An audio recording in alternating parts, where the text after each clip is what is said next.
Hello everybody, welcome back to my channel and welcome back to yet another episode of the Drag Race motherfucking review. Yeah. So we're just gonna jump right into this shit. Obviously, Nikki Doll has been sent home. I don't even remember what her mirror message was. I feel like they didn't even read it. But I do remember Heidi in closet cleaning it and screaming, "I'm not lip-syncing it again!"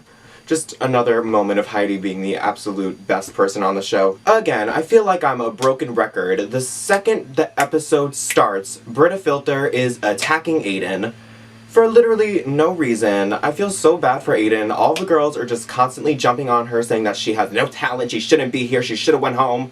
Okay, maybe it wasn't that harsh, but seriously, it's ridiculous. Poor Aiden.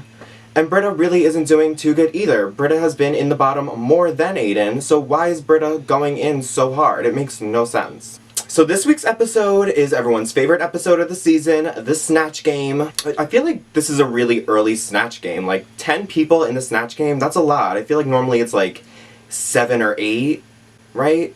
So of course there was no mini challenge because there's no roles to assign or any way to sabotage the other girls. They just went right into getting their shit ready for Snatch Game and practicing, and RuPaul comes in and talks to everybody. Widow Von Du puts on her Tina Turner wig, which was kind of a pathetic excuse of a Tina Turner wig. It was just a big puff. Tina Turner has a mullet, not just a straight fro. I don't know what was going on with that hair. And it's weird for me to say that because normally I think Widow has amazing hair. When she always has really tight, perfect braids, and it's not pulling the hairline back. I don't know if Widow does all of her own wigs, but if she does, just add that to the list of things that she's better at than other people because her wigs always look stunning. And I also really like that she puts, like, last episode with the watermelon look, she put, like, green shadow around her hairline to kind of disguise the fact that the hairline was a little bit harsh. You guys, I know, I'm obsessed with Widow. I'm obsessed. Speaking of Widow, she obviously is doing Tina Turner for the Snatch Game, and she not only is gonna do Tina Turner, she's gonna switch halfway through and do Ike Turner, which, that's a little questionable because I don't think Ike Turner really deserves this, that piece of shit. He should not rest in peace. I hope he's, what's the opposite of peace? And then during the Snatch Game, Widow had the audacity to pull out a piece of cake and make a eat the cake anime joke. No taste, no class, how dare she? And then as RuPaul is walking around the workroom talking to the girls, we learn that Zane is gonna do Patricia Quinn, who played Magenta in Rocky Horror. And when she said she was gonna be Patricia Quinn, I thought that was a great idea. But I was surely mistaken. It was definitely not the best performance. And then, okay, I'm just gonna complain for a moment. RuPaul asks Crystal who she's gonna be, and Crystal says that she's gonna be Poppy. And immediately I was like, oh, that is a great idea. But Ru was like, oh, well, I don't know who Poppy is. Maybe you should be Aldebarge. Are you, girl, Ru? No. I don't understand why RuPaul thinks that every single queen has to understand every single obscure 80s reference that she makes, but RuPaul misses, like, every millennial reference. It was like when Valentina was playing Eartha Kitt, and she said, pull the lever, Kronk, and everybody watching obviously got the joke, but RuPaul didn't, so Valentina was penalized for it. I don't think Crystal should be penalized for playing Poppy because RuPaul doesn't know who she is. No shade to Ru, obviously Mama Ru was a legend, but I don't know, that kind of pissed me off a little bit. And then Vanjie also was like, I don't know who the hell this is, blah blah blah. Oh, let's talk about Vanjie for a second. When I saw Vanjie was gonna be a guest on this episode, I was a little bit confused because obviously, as everybody knows, last season Vanjie was Danielle Bregoli on Snatch Game, and it was maybe one of the worst Snatch Games that we've ever seen. It was and Vanjie pointed that out. She said, I'm not here to tell the girls what to do, I'm here to tell the girls what not to do. So at least she's self-aware.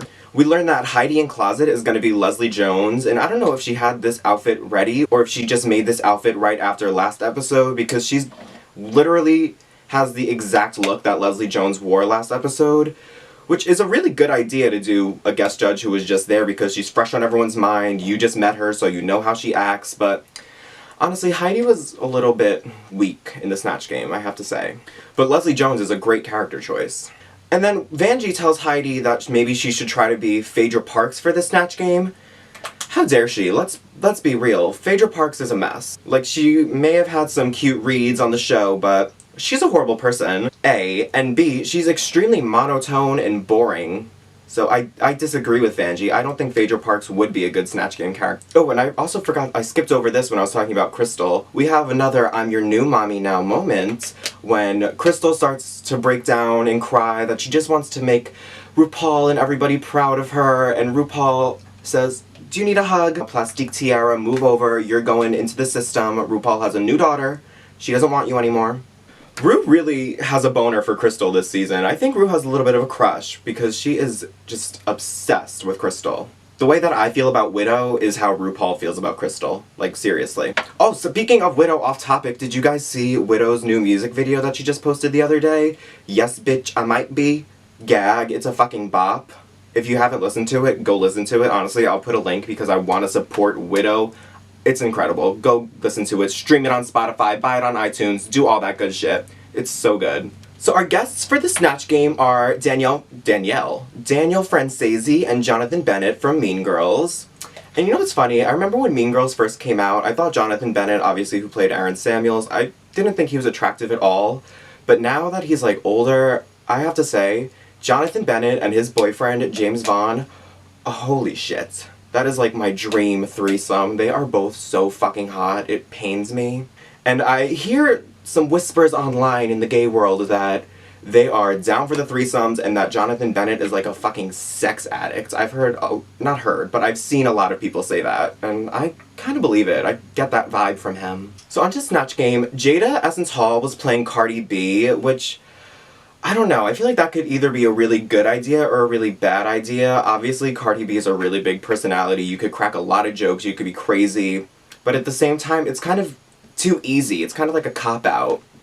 And Jada really didn't lean into the psychoticness that is Cardi B enough. She was just kind of low energy. She had a couple times where she said, oh, or a couple times where she was like, ah, but it wasn't enough. It wasn't enough. And I also feel like, I don't know if Jada's outfit is an exact replica of a Cardi B look, but I feel like Cardi B has so many iconic looks at this point, so I don't really understand the purple with the ostrich feathers. I didn't recognize it.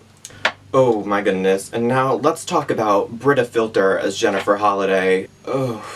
That was just a disaster. I did not laugh once. I don't really know a ton about Jennifer Holliday. I know, and I'm telling you, obviously, because it was a lip sync on the show with Thorgy and Chi-Chi. Maybe it's better to do a character that nobody really knows that well because you could just be completely outrageous and no one's gonna question it. But Brita was just... what the fuck was that laugh? I have no idea what Brita was thinking. I feel so bad. I'm so mean to Brita, but okay. And no, guys, don't hate on me. I have to give this bitch a moment.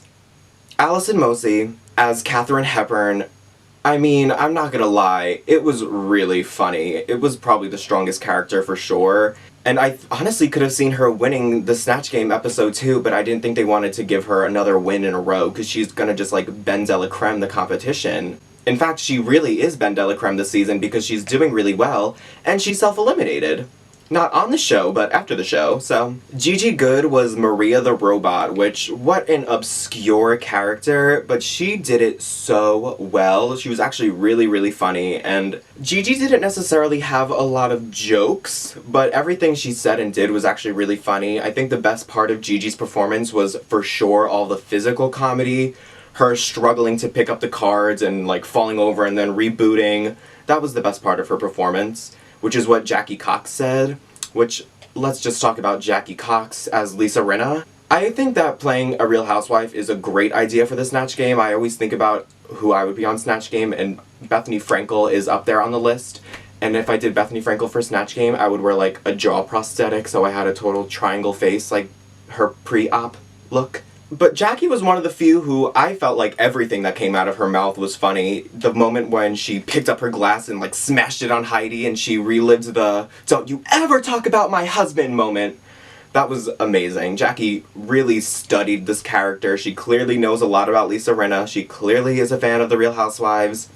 And I was so happy to see on Instagram that Lisa Rinna like commented on Jackie's post. She was supporting her.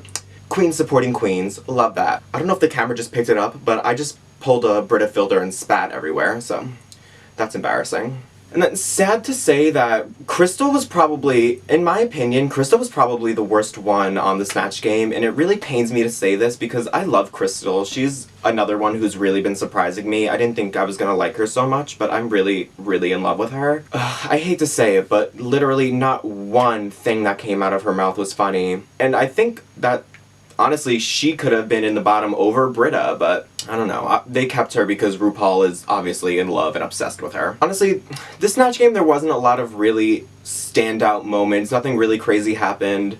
Nobody pulled a Eureka O'Hara and drew a giant Sharpie penis on their chest. That was a moment. So the girls are getting ready for the runway, and we learn more about Widow's background. And to add insult to injury, she talks about how after her mother passed away, she moved in with her uncle, who then immediately kicked her out of the house for being gay, and Widow was homeless for over a year and was living in abandoned homes. I mean, I'm so happy Widow Von Du is on this show. I cannot stop talking about her. I'm obsessed. I'm sorry. I'm so happy she's on the show. She really deserves it, and she's so talented. I know that she is going to be so successful after this. And then we have another moment of Jackie showing that she is the call-out queen this season. Last week on the Gays Anatomy Challenge, Jackie brought up the fact that quite a few girls stumbled over their lines and just completely missed a few lines and blah blah blah. And now, this episode, Jackie is pretty much calling everybody out and saying, we all knew Snatch Game was coming. This is the one challenge that we all had time to prepare for. And I completely agree. Honestly, there's no excuse to be unprepared for, like, Snatch Game. Seriously. Oh my god. What is wrong with me? Oh my gosh. How did I just forget to mention Jan? Jan as Bernadette Peters. How genius. I do not understand why the judges are not putting Jan in the top every single week. She has been, in my opinion, like, the strongest contestant every single episode, but she's been safe every week. I literally do not understand why at all. Not only is she performing well, she has had some of the coolest runway looks, without a doubt. Her look this week was incredible. Her buttons and bow look, the voodoo doll, that is one of my favorite looks that I've ever seen on the show. I do not understand how Jan is not getting the love that she deserves from the judges. What is wrong with them? What are they smoking this season? There have been some questionable choices. Okay, so the runway theme this week is Frozen, which, I mean, ew. And then to make it even worse, they can't say the film Frozen for whatever reason. They keep saying the Broadway play Frozen, or the Broadway musical Frozen. No one cares about the musical. What? Maybe it's because they couldn't get the rights to the actual song, so they had to use the Broadway version, so they just leaned into that. But I don't know. I'm not a 7-year-old girl. I don't give a shit about Frozen. First up on the runway is Heidi in Closet, and let me just say, this is Heidi's best look that she's had this whole season, without fail. I'm obsessed with the giant Russian hat and the matching muff. She looks so polished. Obviously, her makeup still does leave a little to be desired, but it's definitely improving. And then next up we have Jackie, and I'll say I love Jackie in blonde hair. This is the first time we've seen her with hair like this. I think the hair looks so pretty. But like I said last week, I am sick and tired of these Abraham Levy armor pieces. I mean, really, we have seen so many queens wear pretty much the exact same outfit, but in a different material, so I don't really care about this. Also, there was a slight disconnect between the top and the skirt. It definitely seemed like she just threw the skirt on as, like, an afterthought. I hate to say it, but this is definitely not my favorite look. And then next up is Jada Essence Hall, looking stunning. This is a fairly simple silhouette and fairly simple outfit, but with the headpiece and the giant hair and the fuck ton of accessories, this look is absolutely insane. I don't think there's going to be a single look that Jada has that I don't like. Actually, I'm eating my words because her, like, strappy bandage dress, the first episode for the fall and spring runway, that was pretty ugly. I will say that. And then next up is Jan, and like I was just saying before, this look is sick. I love the fact that she had a little bit of a reveal, she had the mask with a different hairstyle, and then she whipped that off and looked absolutely stunning. And Jan is such an incredible makeup artist. I'm so impressed with her makeup every episode. Seriously, this look is sick. The fact that she has all the silicone, like, drips on her, I'm sure that was heavy, I'm sure it was uncomfortable, and I'm sure it was expensive. She looks absolutely stunning. I don't know why the judges are sleeping on Jan. I'm happy to see that everybody on social media agrees. Jan is sickening. And she's another one that, watching the Meet the Queens, I was just like, oh my god, I do not like her. I thought that she was like, just overly positive and happy, and that's just not the kind of person that I am. So I thought she was gonna get on my nerves, but I'm in love with Jan, I'm gonna be honest. Oh my god, the next look is Widow Von Du, and oh my god, okay. I'll say this is not a pretty look. It's not necessarily the prettiest outfit, but I understood the Titanic reference immediately, and when I hear Frozen, I certainly wouldn't think of doing a dead corpse floating in the ocean from Titanic. How smart. I do think that she should have put, like, SS Titanic on the life raft, or not life raft, on her, like, what do they call those things? Her floaty, I don't know what the hell it is, but I think she should have customized it a little bit more, but overall, I think this is a really good concept. It's probably one of the only looks that has, like, a real concept to it. So, points for that. Oh, honey, and then we have Miss Gigi Goode. And I mean, obviously, Gigi Goode looks absolutely stunning, but I'm gonna be honest, this outfit is kind of boring to me. I will say I love her in that hair. That pastel blue hair is so pretty on her. But the look itself is just kind of meh. Like, obviously it's made well. I'm sure her mother sewed it. I'm sure it is a very well-constructed garment. But it's just kind of boring. And then we have Aiden Zane. And again, I understood the reference immediately. I knew that she was the abominable snowman from Rudolph the Red-Nosed Reindeer the second she walked out. And again, I like a concept. I like that she had an idea.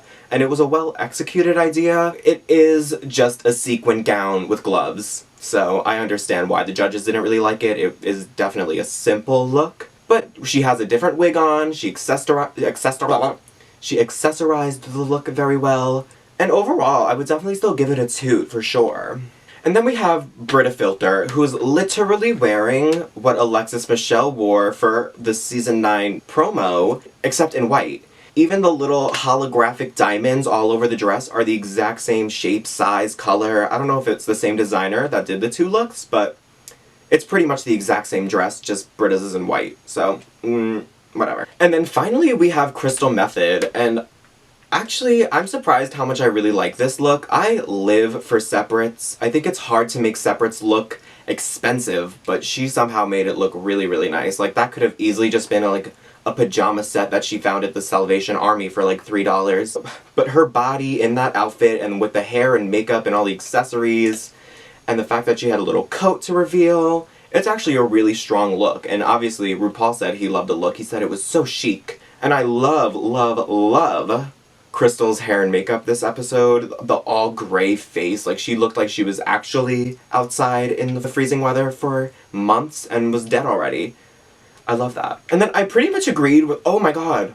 And then this is the first episode where they didn't even show Sherry Pie on the runway. Like, they usually at least do a quick, like, 2-second runway look. They didn't even show her on the runway. So Gigi Goode wins the challenge. I think she totally deserved it. I agree with the judges. I definitely, yeah, Gigi deserved to win. And how cool for her, she not only won the Snatch Game, but she won the Ball Challenge. Like, the two biggest episodes on the show she won.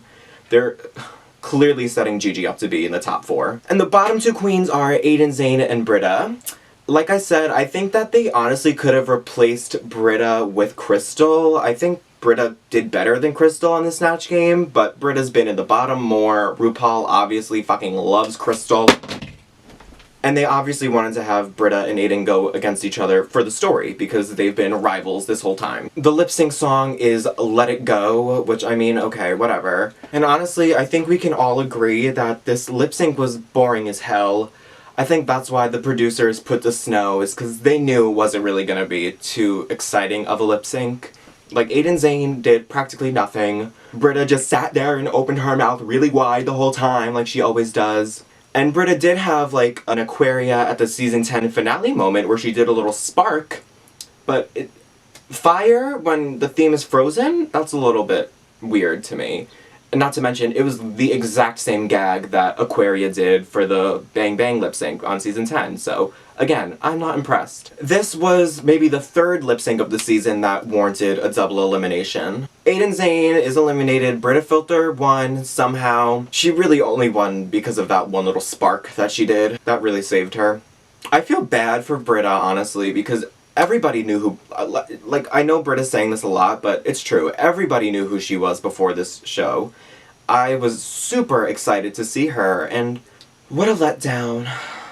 So Aiden Zane is the fourth person eliminated this season. Honestly, I'm not too upset to see her go because I didn't expect her to make it this far even. Good for her. She was in like, what, 5 episodes? That's pretty good. And again, thank you guys so much for watching. I hope you enjoyed it. Make sure that you subscribe and like the video. If you didn't like it, go ahead and dislike it. I don't really care. I can handle it. And if you really dislike it, then leave me the most hateful comment that you possibly can. I want the engagement. Take out all of your aggression.